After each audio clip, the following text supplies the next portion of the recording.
Bye करो bye. मिलिए किसान आंदोलन की सबसे छोटी आंदोलनकारी से, जिसका नाम है मेहर कौर। पिछले 25 दिनों से अपनी माँ और बहन के साथ आई मेहर 1 साल की हैं और आंदोलन में ऐसे रम गई जैसे अपने घर में रह रही हो। आंदोलन की जमीन ही अब उसके घर का आंगन है, आंदोलन का खाना ही अब उसका खाना है। इतनी सी हंसी, इतनी सी खुशी, इतना सा टुकड़ा चांद का।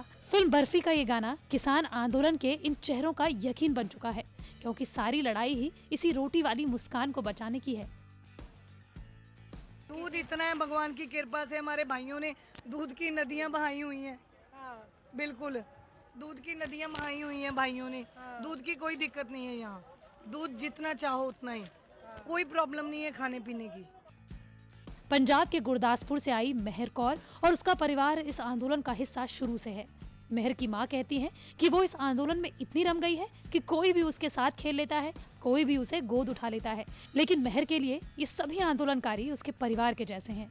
इस आंदोलन की सबसे छोटी प्रोटेस्टर्स दिल्ली के सबसे सर्द मौसम में भी टेंट के नीचे रह रही है, और वो भी खुशी खुशी के साथ।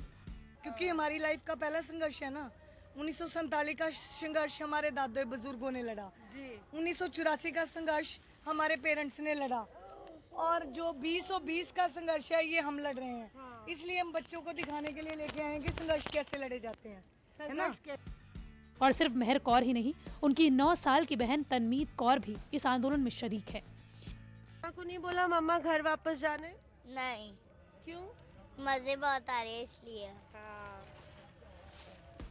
किसान आंदोलन की खास बात भी यही है कि आपको कई सारे नन्हे नन्हे बच्चों की ऐसी ही तस्वीरें दिखेंगी जो सर्द हवाओं की परवाह किए बगैर प्लास्टिक के टेंट में पिछले 20 दिनों से ज्यादा वक्त से रह रहे हैं, जैसे संघर्ष को मजबूती के साथ सहने के लिए ही ये बने हों।